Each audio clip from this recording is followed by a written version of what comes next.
For this fly, I'm going to be using a streamer hook size 10, accompanied by a 3.2 millimeter red tungsten bead.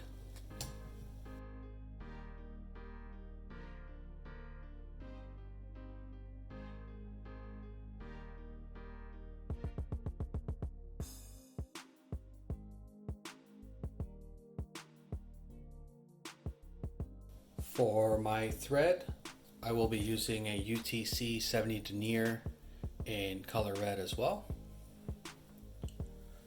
And I'm just going to be starting my thread right behind the bead there. A couple securing wraps, nip off the end. And I'm going to work my way back now to where I'm going to start my tail.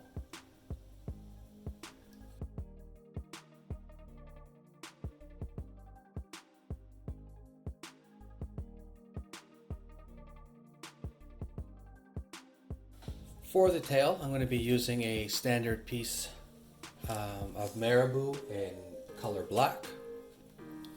And what I like to do to prep the marabou is I will simply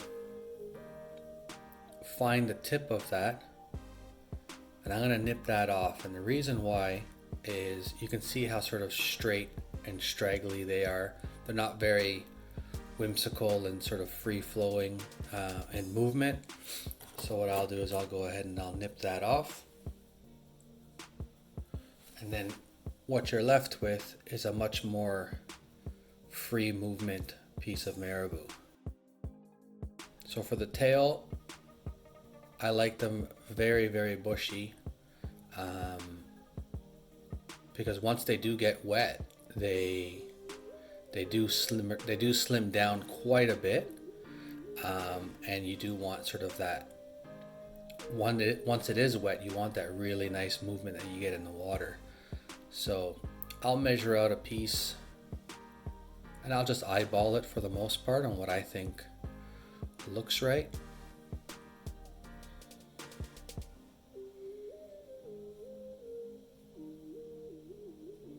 And that right there looks about something that I would use for a nice tail. And then again, if you want it bushier, if you want to add more marabou or in a different color, you can do so as well. So what I'll do is I'll just measure out roughly a hook shank's length. I like it a bit longer, so I'll keep it like that. Secure this in with a pinch wrap to keep it nice and straight on top. And again, no more than about 2 or 3 turns. And now I can work my way to the front. And I do this to try to keep a uniformed body.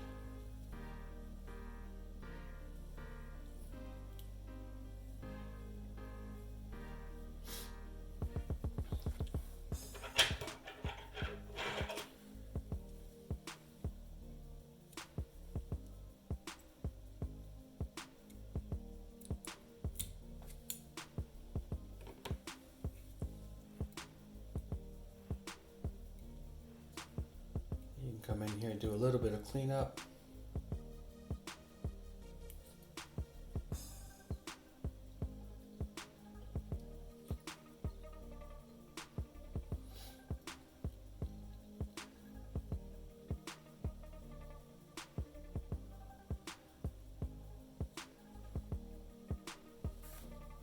There we have it.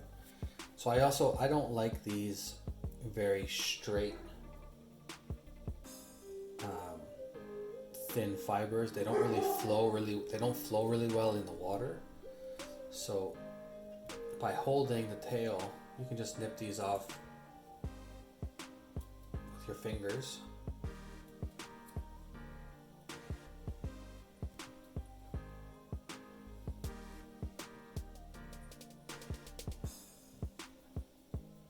There you have it. I'm going to be tying in a small piece of ultra wire now. This is more going to be used for just helping make the fly a little bit more durable, but also to help secure the hackle that we're going to tie in at a later stage. And this is extra small in color red.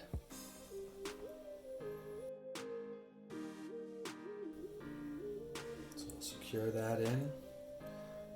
And then in trying to again help maintain that uniform body, I'm going to secure that all the way up.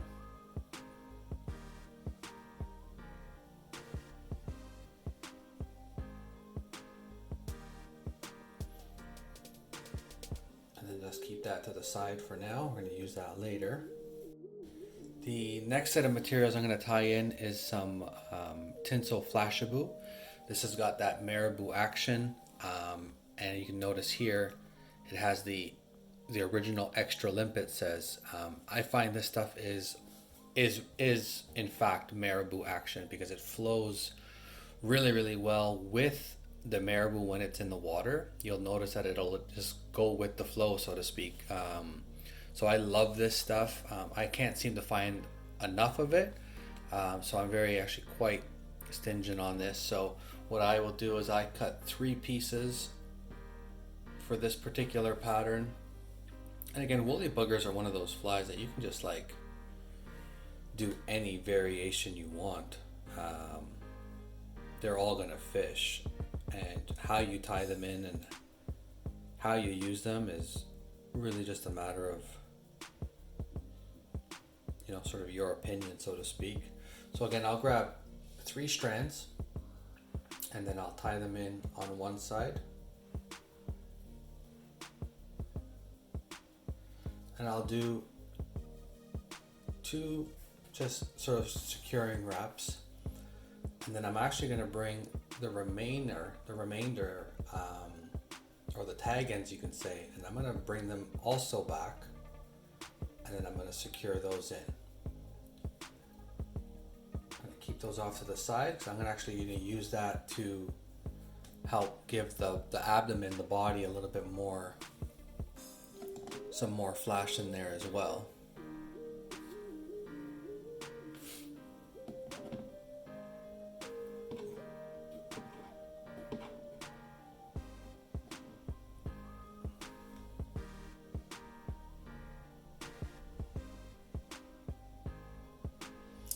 Now there's probably ways that you can tie this and save a little bit more on materials, but I just like to do 3 at a time, and then I'll just do, you know, sort of 1 on each side separately. And again, there's probably tons of ways you can do this to help save on materials. So what I'm going to do is just duplicate what I did on the other side now.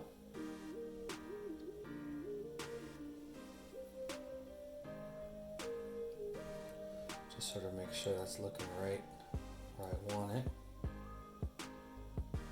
That should be fine. And then again, taking those tag ends, I'm going to bring them back.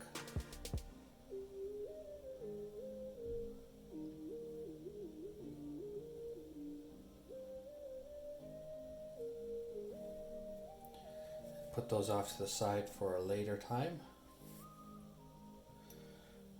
And then I'll go through one more time with my thread and just kind of secure everything. Trying to maintain that uniform body.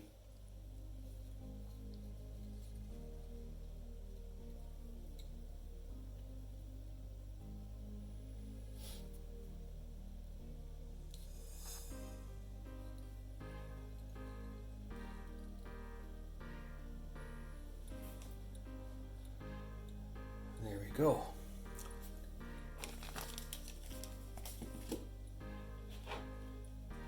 Now for my body,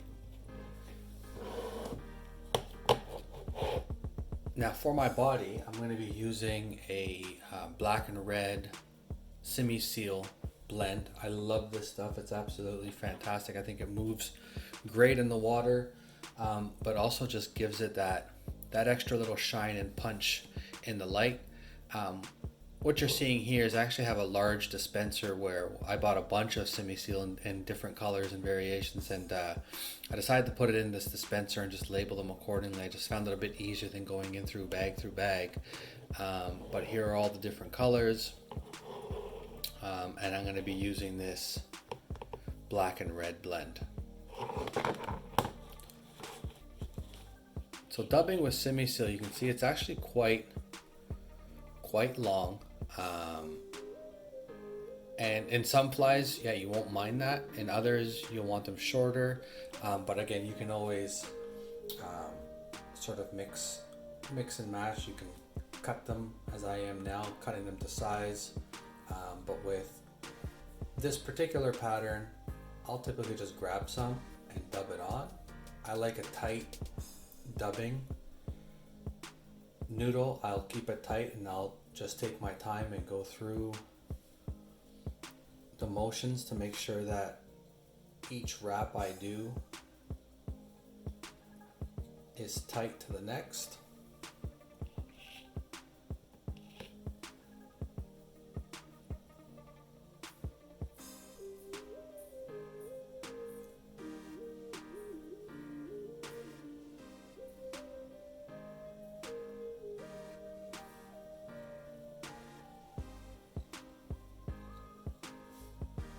And just remember, there's no rule that says you can't go backwards.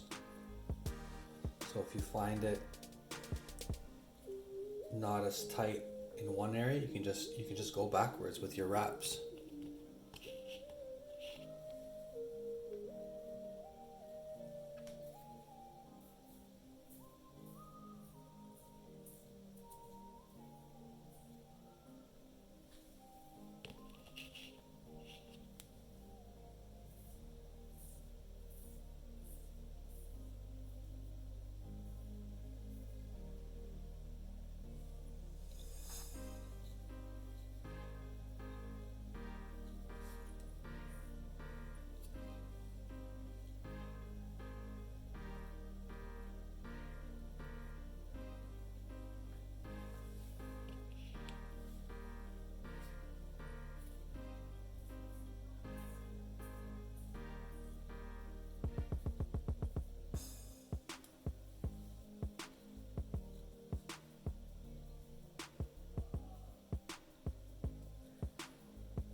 Should be good there.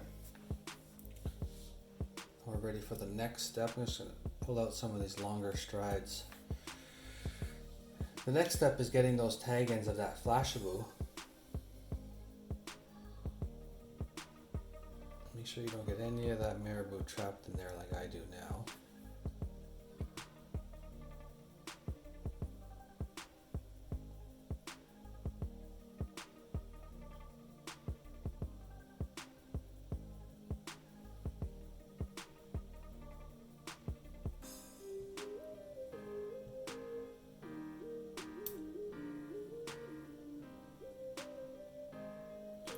What you do is just bring them to the side where you want them.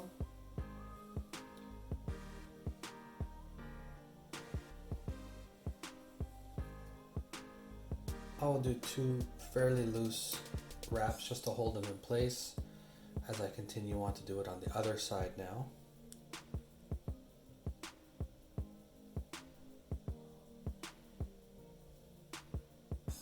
And don't worry about it too much. That's why I do loose wraps if they move around, because now you can move them and adjust them as you need to on the side of the fly.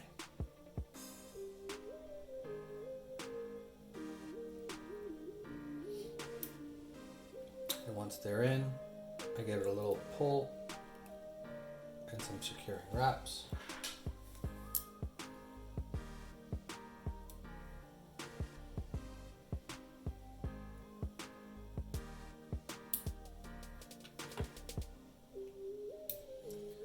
Those are in place. Now we're ready for the hackle.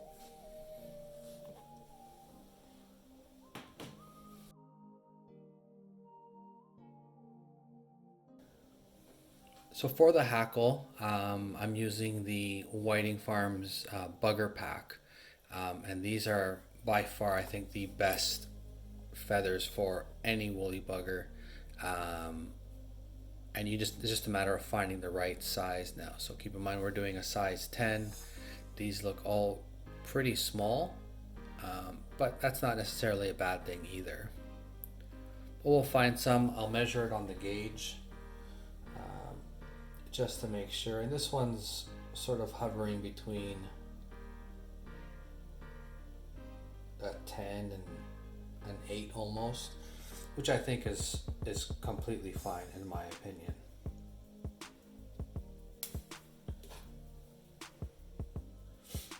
The other thing I do is you'll notice on a lot of other videos that they'll say to, you know, strip out all the fuzzy stuff, so that you're left with just these fibers like that. But for my buggers, I actually like some of the fuzzy stuff. It just provides a sort of a thicker collar. I also find that when they're in the water, and whether, you know, maybe you're stripping this through the stream, the thicker the collar, it actually starts to push the water a bit more. It gives the fly quite a bit of more movement. So I actually like to keep some of the webby stuff, but not too much, because I'm only going to do about 2 wraps in front of the head, in front of the bead there. So I don't want the thicker stuff as I go through like the body, and I want more of these fibers to come through when I wrap it by the body. So I'm gonna take a good guess, and I'm gonna start my collar right there with some of the thicker, webbier stuff that you'll hear a lot of people say strip out and get rid of. I like it.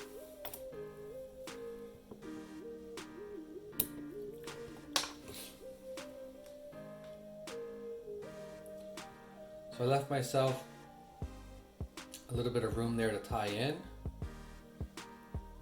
And then I'm going to want my collar to start right behind that bead.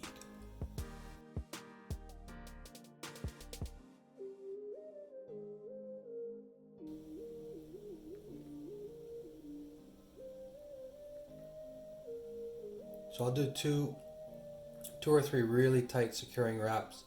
I'll bend that stem back and do a couple other turns on it to help secure that in.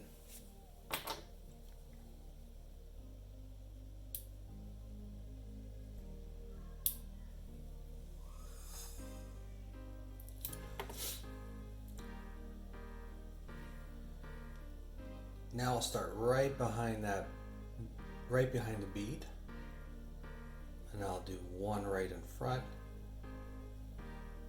2, sometimes I'll even do 3 depending on what it looks and how it looks like. But I think is pretty good. Now I'm going to start making my open spiraling wraps around the body.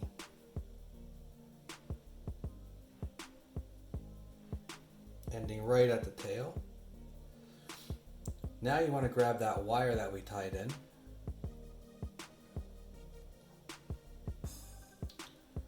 and you're going to want to counter wrap that. So 1 right behind the tail will help secure it in, and then this part, you know, you can take your time, you can weave your way through it.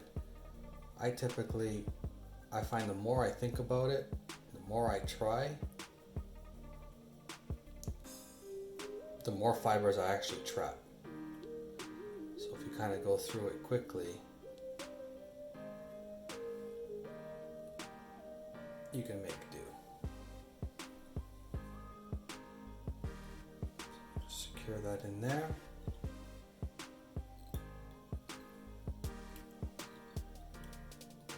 Two tight wraps.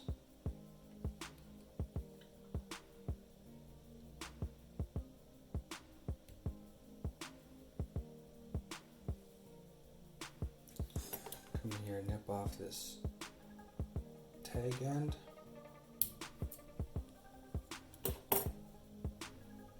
And I'll kind of sweep everything back. Build a little bit of a collar there, just to help push them back that way. And then before you get carried away with your thread wraps, we're done. So we can just do nice clean 5-turn whip finish. I think that was 6, but doesn't matter.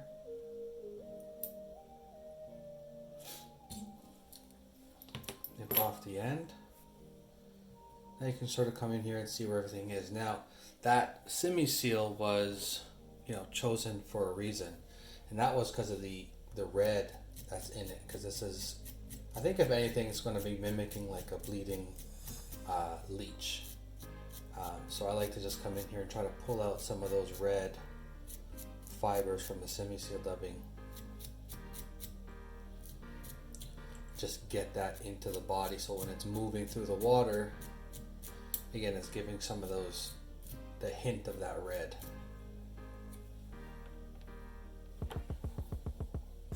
And there you have it. So give these a shot in different sizes, different color variations, but I like this bleeding bugger, or the bloody bugger, seems to do the trick for me on almost every body of water that I've fished. So hope you give it a shot. Thanks for watching. Hope you tune into the next video. Please don't forget to subscribe and like and thumbs up this video. It does help me get more results in front of more viewers, which helps me continue doing these videos. Thanks again for watching, guys. Cheers.